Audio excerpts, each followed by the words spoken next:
with your host, Dr. Stephen Oliver. In each episode, we invite experts to share their passion and their leadership journey to help you in your next steps. You can find this show on YouTube, LinkedIn, Apple Podcasts, Spotify, and on our website, hrcvision.com. Now here's the host of Next Steps to Leadership, Dr. Stephen Oliver. Well, hello and welcome everyone to my podcast. As the introduction said, I'm Dr. Stephen Oliver, or Dr. O, and this podcast is called Stepping Up to Leadership. The purpose of the podcast is to give you, the listener, some ideas in the next step of your leadership journey. This podcast is kind of directed towards newer and middle level managers and companies, but it can apply to anybody who's trying to think about that next step in leadership. What I do is I invite some colleagues and friends. These are senior level people in businesses and organizations, consultants, professors, nurses, to give their insight on their leadership journey and where they've been, and some successes and some things that they would like to reflect upon. So I'm just very lucky to have these folks come in and talk to us. So today is really exciting. We're going to talk about change and change management. And I am just really excited to have one of my favorite people, one of my close friends and colleagues, Dr. Michael Wright. And so let me tell you a little bit about him. I typically tell you how we met and how we are connected, and then we will go into the discussion and get some great insights on change and change management from Dr. Wright. So welcome, Dr. Wright. Thank you. Let me just tell you a little bit about Dr. Wright. He's a very busy guy. If he's not traveling around the world, which he does do, he's located in Providence, Rhode Island. Dr. Wright is the Vice President of Leadership Development for FM Global, and they're in Johnson, Rhode Island, based, and they are a mutual insurance company whose capital, scientific research, capability, and engineering expert are solely dedicated to property risk management and resilience of its clients' owners. And Dr. Wright can tell you a little more about that. Before he joined FM Global, he was Vice President of Diversity and Health Equity at Northwell Health. That's in Long Island, New York, and they have multiple healthcare facilities, hospitals in Long Island and New York City. Really big system. And so he did some really great things with patients and families and employees. And then prior to that, since I've known him, he has been around the world. Dr. Wright has jetted around the world. He has worked for Microsoft out in Seattle, and then for a bit in Microsoft in China. And then he has also done some global stints with Starbucks, Shaw Communications, which is in Calgary, Canada, Bank of Montreal, Constellation Energy, that's in Baltimore, and then Invinci, and I'm not 100% sure where they are, but he will tell you. Dr. Wright earned his doctorate of education in a doctoral program that is a combination of the Graduate School of Education at the University of Pennsylvania and the Wharton School of Business. They merged together to talk about adult learning and then the business of learning in corporations. That's where I met Dr. Wright. He and I have the same degree, even though different dissertations, but that's where we met and became friends. Dr. Wright is also an associate professor of organizational behavior at the Zarb School of Business at Hofstra University in New York. And then again, like I said, when he's in his spare time, he works with an organization called AIR Consulting, and he's the executive director of the Elevate Project, a pro bono national executive coaching and leadership development initiative that supports development of nonprofit board members, executive directors, CEO, and other nonprofit leaders.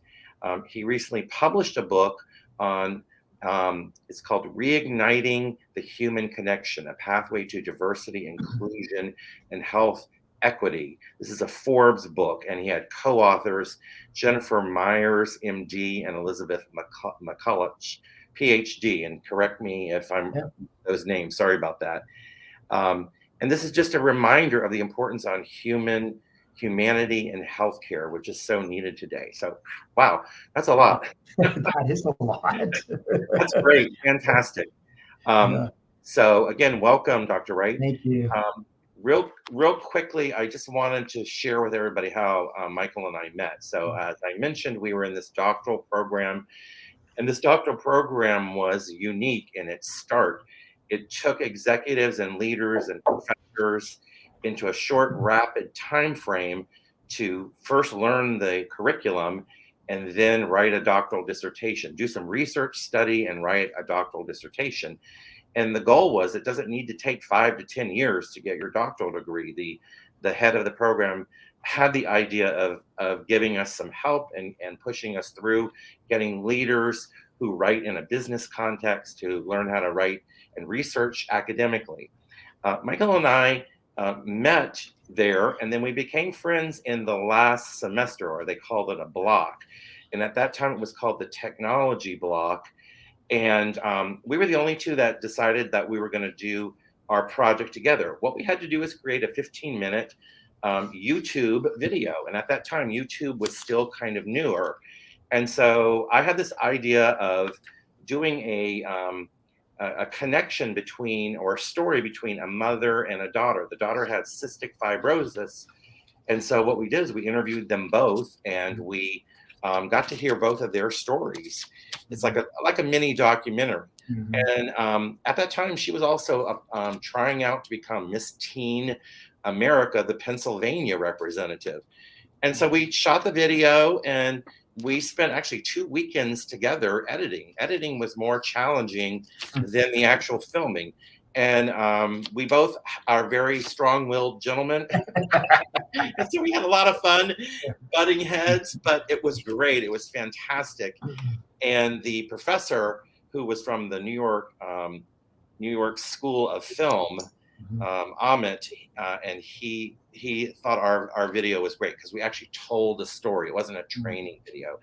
And we just had so much fun and energy and became friends. By the way, the young lady won Miss Pennsylvania, and she went on to the Miss Junior Miss America and came in second place. So that was kind of cool. That was cool. So that's how we met, and we stayed friends. We watched each other's careers and lives go forward. So great. So after all that talking, welcome. How are you, Dr. Wright? How's it going? Yeah, I'm great, and it's good to be here. And thank you for the invitation. That was a little bit of a blast from the past, but really good to be here. I'm not going to reiterate all the things that you mentioned, but just to say that living kind of my best self. And as I think about, having spent 28 years in the learning, leadership development, OD space, change management arena, and being able to have the opportunity to be of service in 8 organizations globally across 8 industries, it's been a kind of a rewarding career. And I've had the fortune of really connecting with leaders in all aspects of their life in some real remarkable organizations, and be able to glean insights and perspectives that I think have not only informed my own leadership journey, but have really helped me in the work that I do today and will continue to do in the future. So I think I'm living my best self, my best life. I think it's aligned to purpose. We talk a lot about purpose these days, and making sure that whatever you do is really connected to your purpose. And I see that playing out in the impact, and wanting to make a difference in the lives of others, and including teams and organizations. So it's a lot of fun. It's been an incredible journey, and I'm delighted we're friends. We're friends on this journey, and excited to be here today. So thanks, Stephen. Well, that's great. And again, I watch you and observe you and the stories you tell me, and you really do make an impact to those leaders that you're working with and coaching and teaching. And I really admire what you do. And So glad that you made that comment about purpose. I think it's really important to have purpose. Mm-hmm. So, Michael, do you mind just telling us a little bit, just in a summary, about what you're doing right now? What are Sure. some things you're doing with FM Global? Yeah, so I joined FM about 3 years ago. As you mentioned, having just come out of healthcare, I spent about 9 years at Northwell Health, all through COVID and post George Floyd, and in a diversity, health equity role. I had been looking to get back into the global scene, having spent time at Microsoft and Starbucks. And FM Global came knocking, and I didn't really know a lot about the company at that time. And so, as I started to kind of peel back the onion and discover like the huge impact that FM has on for their clients, it's pretty incredible. I mean, the work that I was doing in healthcare obviously had impact. Every organization drives impact, but FM, as one of the largest insurers of commercial properties, a 185-year-old company. Really drives benefit impact for their clients. And so I came on because they've always had a commitment to learning and development.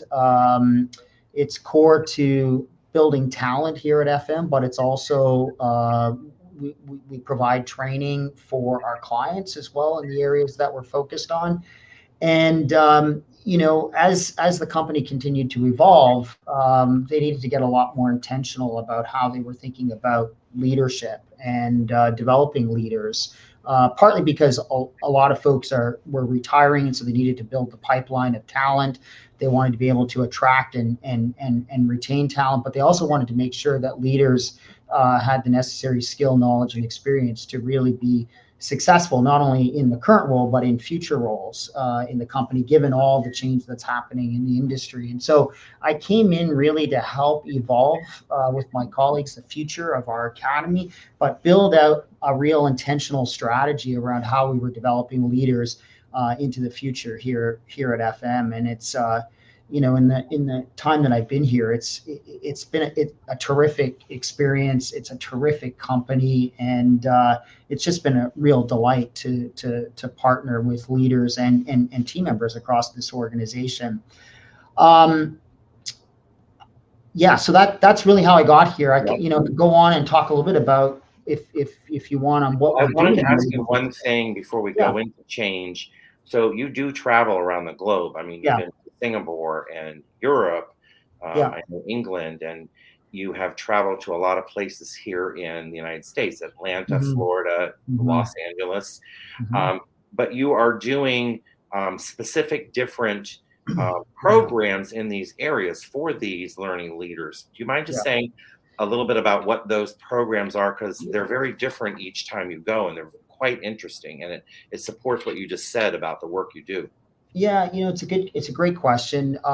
So when I came on, I had to obviously learn a new industry and get up to speed on what mattered most to this organization, and really understand the cultural norms and the business strategy. And as I started to interview leaders, I started to think about what is called like the future-minded leader. And this was kind of a framework on that we later adopted in terms of how we develop our leaders. And the future-minded leader is really about, and really coming out of COVID, right? COVID shone the flashlight on all the vulnerability, uncertainty, complexity, and ambiguity. And we know that post-COVID, this wasn't going to change. This was only going to amplify, right? And so how do you get ahead of the curve, right? How do you help leaders see multiple possible futures, or kind of see that bigger picture, right?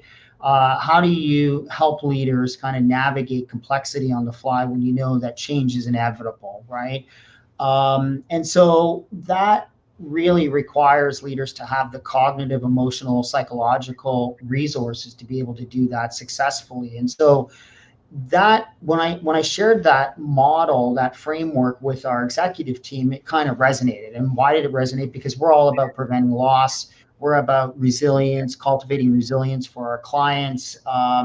It's all about risk mitigation. And so why not bring that and turn that internally in the development of our leaders? And so we adopted this framework, or this approach, And that has played out in the context of the top talent programs that we have designed internally. And so if you think about the traditional pyramid model, you have individual contributors, you have managers of individual contributors, you have manager of managers, then you have executive. And so we've had the opportunity in the last 24 months to deploy high potential top talent programs at each of those levels, as well as create what we call in-role development. So programs that really help leaders continue to build their skill, knowledge, and experience for the role that they're in today to help them be successful. And so, we've been about really creating a culture of leadership here at FM, and thinking about that is like a key differentiator for us. And thinking about how leaders show up as teachers and coaches and mentors in the organization, and starting now to cross-pollinate leaders from various levels so that we're really building a holistic leadership culture. And it's even in the time that we've been at this, I can kind of look in, and we don't have a lot of, we've got a lot of qualitative data, and we're starting to look at, ROI on all of this, but you can start to see that there's shifts in the culture because of how leaders are showing up now as a result of being a lot more intentional about their development needs, and thinking about it through this lens of the future-minded leader. That's fantastic. Future-minded leader and this culture of leadership and what you're doing. That's great. I think there's a whole another podcast on that. But that's excellent to really instill that into your leaders and the different programs that percolate up under that. So change and change management. This is not new, but it's so important today. And in Yeah. some of the work I do, I'm working with organizations. This comes as a competency. How Yep. can the leader be, a change agent, and change management is really critical. So I just wanted to first start out and ask you, what does change mean to you? What is change management, and help our audience understand that? Yeah, there could be multiple definitions for change and change management, but as I think about it, it's about making something different, right? It's really about shifting from where you are today to where you want to go into the future, which makes me think like, change can be linear. I'm going from point A to point B, or it can be transformational. Like I go on this journey, and there's going to be ups and downs, and you might go back and you might go forward, but it's the cumulative aspect is driving transformation in the context of the organization. It's really an act or an instance of making something different, right? It's shifting from where we are to where we need to be in the future. Whereas change management, and I love this topic, right? Because you'll recall back to our doctoral days, like that was the area that I wanted to explore more, right, with my dissertation. And I eventually kind of went off into a different direction, but it's always been kind of a passion for me, and it's really, how do we apply this kind of systematic approach to managing change in an organization to be able to create the shifts from where we are to where we want to be, right? Like, how do we prepare? How do we support? How do we help individuals, teams, the organization to be able to make that progress, right? And it comes out of a lot of different disciplines: psychology, sociology, anthropology, business, right? It's the business process improvement. It's the combination of all those that created this discipline called change management. It's probably about 50 or 60 years old. But in a kind of a broader context, it's about how do you get people to commit to change, right? How do you build capacity for change? How do you, contribute, collaborate to change? How do you celebrate and then kind of bake it into kind of now the new normal, or sustain the change going forward? And so organizations have to be thinking about all of this, given, all the change that they're, having to deal with, but do it not off the side of their desk in a haphazard way, but get really laser focused on applying a kind of a systematic, intentional approach to actually create that movement from where you are to where you need to be. And that's so important for leaders as they learn how to be those change agents and committing to change. Yeah. But Michael, change is a reality. I mean, we are in a changing world of technology, and certainly changing in transportation. I mean, Yeah, artificial intelligence is everywhere, and hybrid electric vehicles, and changes in politics. There's yeah. tons of elections around the world, and just so many other forms of change. But why do you think people resist change? Most people are not that thrilled about it. So why do you think they resist it? Yeah, well, I sometimes think, resistance gets a bad rap in Yeah, organizations, right? Like you're labeled a resistor as if like you've done something wrong. And I don't think people intentionally want to resist change. Remember, change is directly, 50% of all change is directly attributable to human behavior, right? At the end of the day, I mean, when you think about organizations, what makes up organizations? It's people, right? And people bring different values and beliefs and understandings to their work life. And so, um, you know, our ability as leaders to really understand kind of what motivates and what compels people to, either embrace change or not embrace change is really important to be able to make the move, right? And I think organizations spend a lot of time focused on structure. They say let's introduce a change, and they like look at the structural aspects. The kind of the hierarchy, the organizational makeup, or they might look at the process piece, which is how work gets done in the organization, and then eventually they might get to the people, often at the very end, but they forget about the culture, right? And so part of why people resist change has a lot to do with just understanding people, right, and their perception of change. And a lot of that could be personality driven, right? So I may have grown up in a family where I didn't move. I kind of grew up and was raised in a home, was schooled in the town, lived in the town as an adult. And so your view on change might be different, say, from someone who was in the military, who moved around quite a bit, right? right. So Yeah. being able to understand like people's perception, do they prefer stability versus do they prefer thriving on change? Do they see change as barrier? Do they see change as opportunity? Is really going to be important in kind of unlocking the resistance, right? I think another aspect is identity, right? I think personal identity can really get kind of ingrained in the workplace, right? We're often rewarded and recognized for what we do, and what we get rewarded and recognized is what gets valued. So I might be, dedicated and really an expert in a certain area, and all of a sudden a change is going to come in and disrupt that, right? And I may start to then analyze like what's the impact of that on me, and start to think that, okay, am I now not going to get any value out of this, Mhm. right? Or is this going to take away, say, from my purpose, right? So my personal identity might get a little diminished as a result of the change, and that can drive resistance for people. I think power and control can play a big role in resistance, in creating resistance. Personal autonomy associated with change can drive resistance. If people have been told about a change, and the kind of the outcome of the change is different from what they thought that was going to be, can drive resistance to change. If people don't see what's in it for them, and it's only about for the organization, that can drive resistance. I think a lot of things can drive resistance, but I think it comes back to, can people see themselves in the context of the change, Right.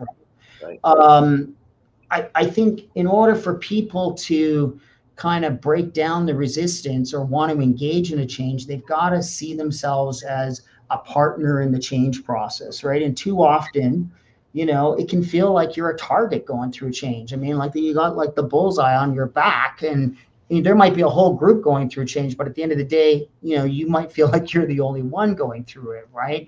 And that can drive resistance because what I've experienced is, if people who are targets of change, and that's sometimes how it feels, if they don't resolve their target issues around that change, they're going to hold on, like they're going to resist, right? And so from a change agent or a leader perspective, you want to be able to kind of address those targets before you can become a partner, right? And that's the goal here, is to get folks who really struggle with change to see themselves in the change, right? To be able to get them as a partner where they can kind of co-architect the future of that change.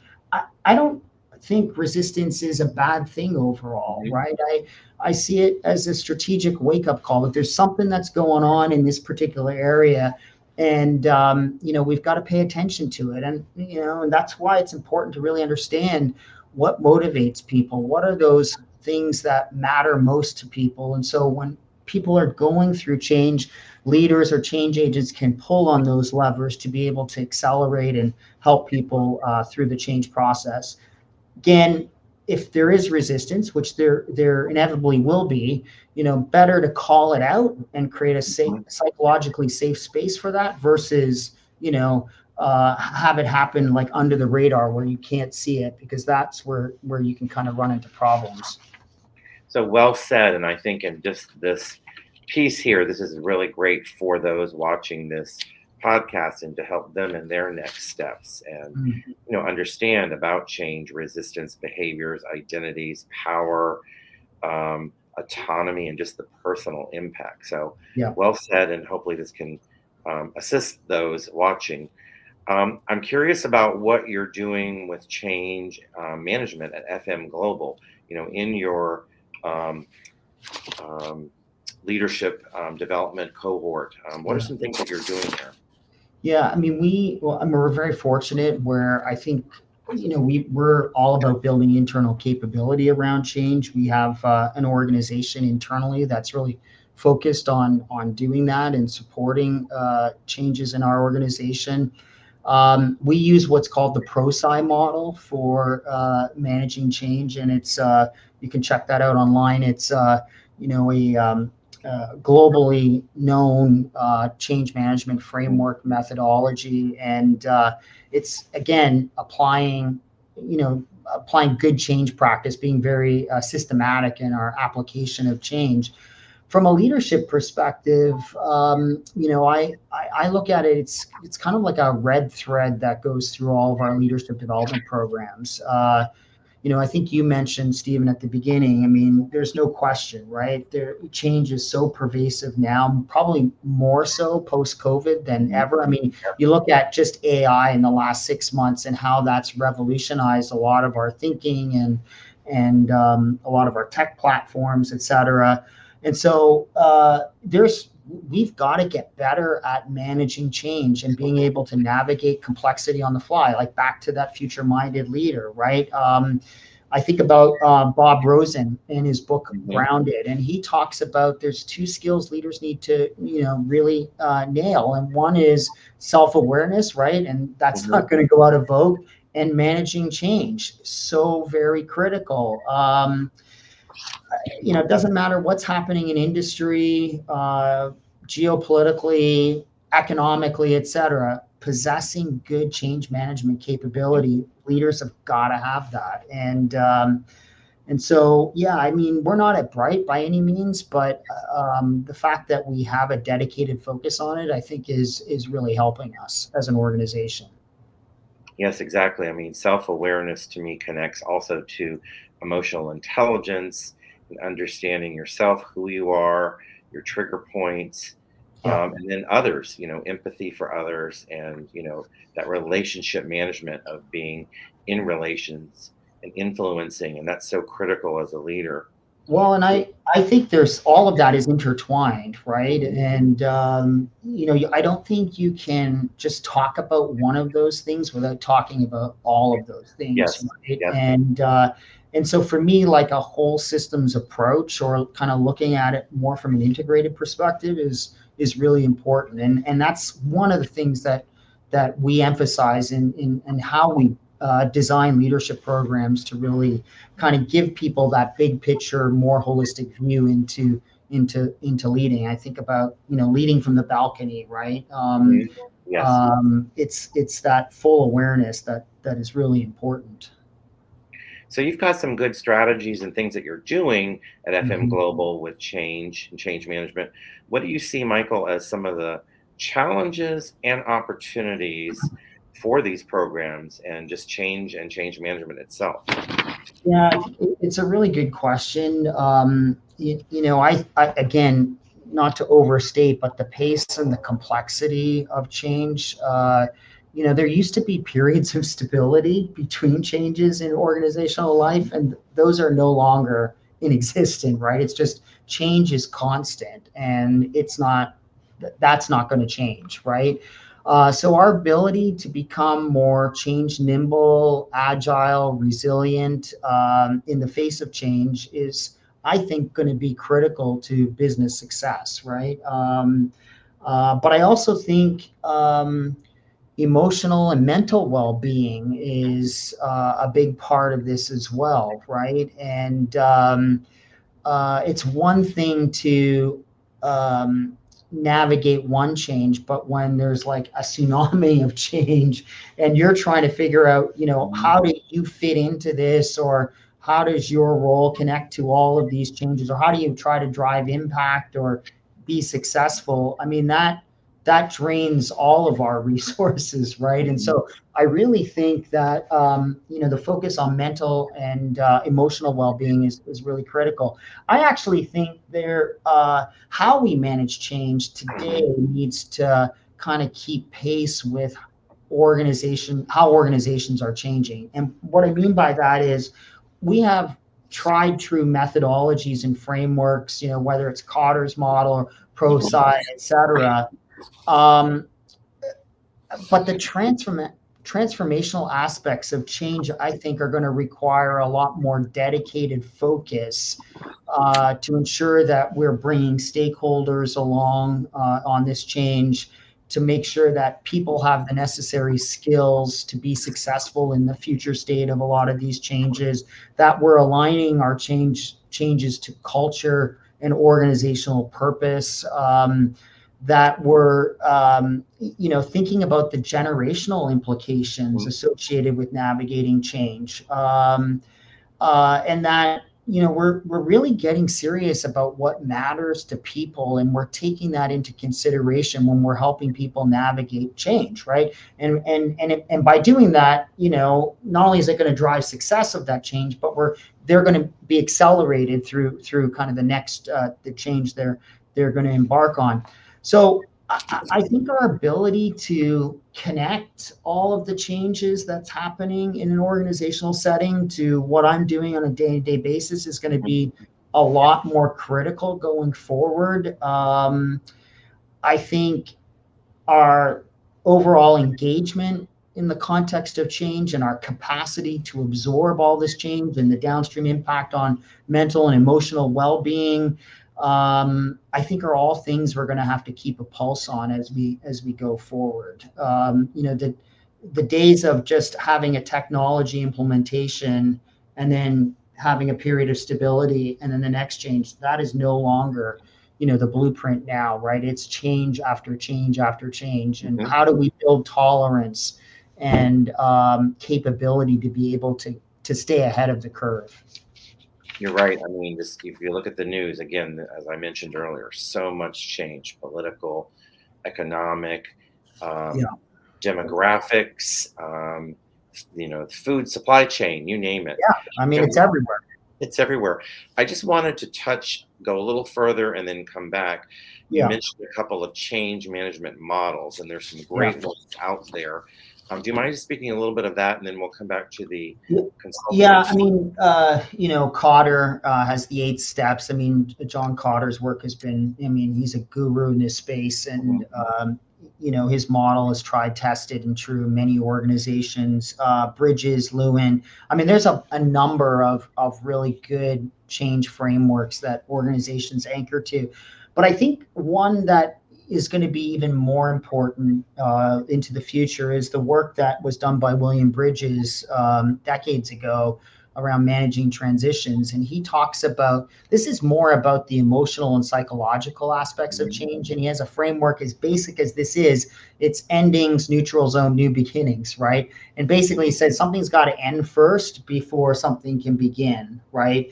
And then you go through this period of the neutral zone, and depending upon your perception of change, whether you see change as barrier or opportunity, how you navigate that neutral zone is going to be dependent upon that variable, right? So I may get, a lot of anxiety or fear, or how do I navigate the neutral zone as a period of problem solving and learning, right? So depending upon how you perceive change, you might navigate the neutral zone, which he talks about as kind of that mucky period, right, that everybody has to go through. Yes.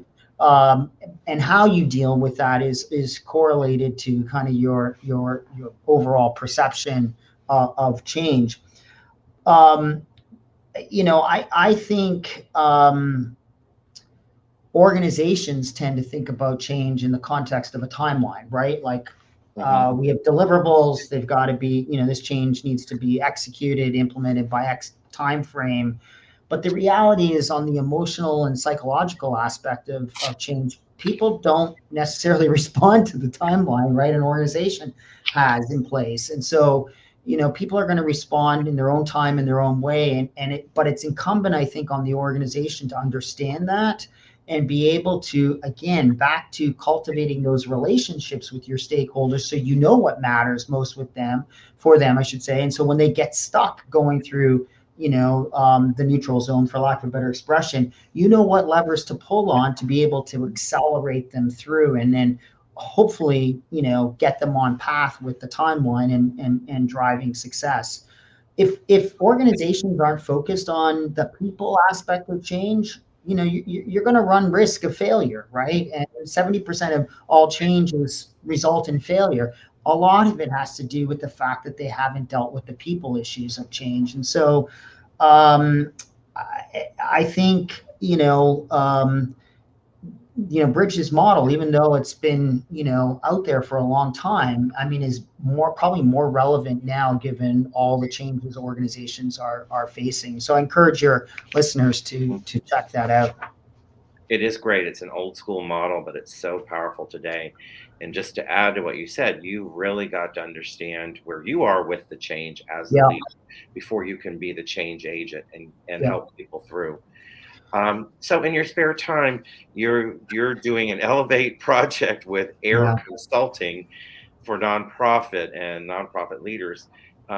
Anything that you can tell us a little bit about that and how you're managing change with them? Yeah, no, I appreciate that. Air Consulting, if you're not familiar with Air, they're an amazing global executive coaching leadership development firm based in Philadelphia. And I had the fortune of working with their CEO and founder over the course of my career, and sat on their advisory board. And down that path, he asked me to really help them think about their pro bono arm, because the CEO had a desire to take the amazing best practices and resources of for-profit coaches and apply that in a nonprofit setting, and make those resources available in a nonprofit setting. So over the last 4 years, we've been working with a number of nonprofits nationally to help their CEOs, their executive directors, their board members really address some of the critical leadership challenges that they have, within their nonprofits and with the communities that they're serving. And so, post-COVID, nonprofit leaders have been needing a lot more tools in their toolkit to be able to address a lot of the changes that are happening in their organizations as a result of the changes in their communities. And so, the Elevate project is really providing access to executive coaching to these leaders. And one of the things that we're seeing is a lot of focus on stakeholder management, right? These leaders need to get better at managing stakeholders. A lot of focus on resistance to change and how do we navigate change in a lot of the changing dynamics of a nonprofit in maybe underserved communities, et cetera. Creating a vision for change and being able to bring people along, this compelling vision, where a lot of the big areas of focus that our coaches work with these leaders on. And I can tell you from our business impact surveys that we collect, I mean, the resource we're providing is invaluable to these leaders, and they're learning a lot about themselves, but they're also getting a lot better at working with their teams and consequently getting better at their strategies, and those are having downstream impacts in their communities. And so it's been an absolute delight to be able to partner with nonprofits and to really help them where funding might be a challenge, right? And being able to attract and retain good leaders in the nonprofit space can be a challenge. And so this is a solution that is having impact, and we're just really fortunate to work with a number of nonprofit leaders who are doing amazing work in the communities across the country. And this is so well needed as our society changes. And Yeah. I look around where I live here in Philadelphia, and there's so many great nonprofits. They do a lot, but there's a lot of challenges. So I commend you, and you're helping them in their organization. The time has gone so fast in our discussion today. Just a couple of quick questions before we wind down. Is there one, if you don't mind, is there something about your own life, one change, thing that happened? I don't mean to put you on the spot here, but something that you might just real briefly, mention, and how did you get through that change? Well, this wasn't a change per se. I mean, I think when we first talked about something, kind of in your own life, I mean, I grew up in Northern Ontario in Canada, and my dad was a gold miner and spent his entire career working in underground in mines. And it was kind of a ritual that the siblings would have to work in the gold mines. And so my first summer job was working in the gold mine 2 miles underground, and Wow. and it was tough work, right? It was 12-hour shifts, and it was 7 days. Well, it wasn't 7 days a week, but it was 5 days a week. And it was, the lesson there was, the value of hard work, but it also was like an impetus to stay in school. But being a change agent, I'm just thinking of, making the correlation. I mean, a lot of my career, I've been a change agent in organizations, and that too is tough work. And, I think back to HBR many years ago, put out an article on change agents in organizations, and they referred to them as toxic handlers in the organization. And so probably, I was thinking back to my gold mining days, dealing with a lot of muck and slurry, et cetera. But that's the reality. I mean, change agents are getting it from the top of the house, the front line, sideways, and their ability to navigate that is really critical. And I always say to managers of change agent, got to pay particular attention, because that can take a toll on them, from a stress perspective, et cetera. But it's also rewarding work, right? And I've been fortunate on my career to be able to play a change agent role in a number of different organizations, and to be able to work in different cultures, organizational cultures, different geographies, different types of companies, from multinational to family owned to companies that have massive brands that play on the world stage. And that has not only informed me as a human being and the work that I do, but to be able to help organizations in their mission and be able to develop their leaders in support of that has been an incredibly rewarding experience for me personally. And I think that even shows up in my teaching, right? And Right. how I, support, whether people are early in career in the executive MBA or the MBA program or further along in their career.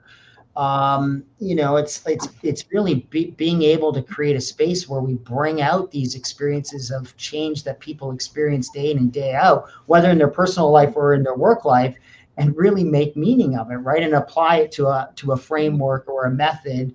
But to be able to synthesize and make new meaning is really rewarding, right? And you see the light bulbs go off because they go off and they apply and practice and they come back and share the learning. And it's just really, really cool to watch people kind of evolve in their thinking around change. Well, and I've heard you, and I've actually even guest lectured in a couple of your classes in your programs at Hofstra, and you bring a lot of this change and change management and what you've articulated today into the class. So that's great. And I think, Michael, you also have created a lot of gold in your your program. All right, so we need to wind down. Any short final suggestions, recommendations for our audience in change and change management?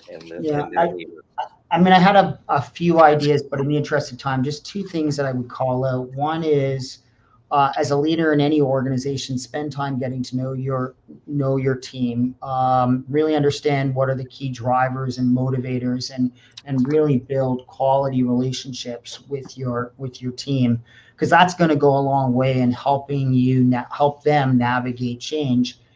I think the second thing is networks, right? Like you and I, we're network builders. Networks, we were fortunate at the doctoral program to really cultivate a really strong network of learning leaders across the globe, and networks are really important. And I often get asked, like, how do I go about doing it? And we end up talking about a personal board of directors. And I encourage folks, if they don't have a personal board of directors, or if they're not building their networks internally or externally, you need to do that, because you want to be able to pull on those networks, not only to support your own career, but as you're helping organizations and teams navigate change. Those are going to be really beneficial. As it relates to change, I can't say enough about this, but it's going to be really incumbent on leaders to get good at building this skill of being a good change agent, and because that's only going to serve you well into the future. And so that's what I would leave you with. Okay. Well, great final comments. So I just want to thank you again, Dr. Michael Wright, Vice President of Leadership Development at FM Global, and his ideas of a future-minded mindset leader, creating a culture of leadership and talent programs. I just can't thank you enough for our discussion on change and change management today, Michael. So thank you. Thank you, Stephen. I also wanted to just say to anyone in a final statement, if you need any further assistance or further discussions with change management, please feel free to contact me. Dr. Stephen Oliver, HRC Vision, is my consulting company. And also, if you need further connections to Dr. Wright, I'll be happy to do that. So thank you very much for coming today and observing and watching, and hopefully gaining some good nuggets today. Best of luck to everybody. Thank you all. You've been tuning into Next Steps to Leadership with your host, Dr. Stephen Oliver. You can find this show on YouTube, LinkedIn, Apple Podcasts, Spotify, and on our website, hrcvision.com. Thank you for your positive feedback, comments, questions, and for sharing the show with others.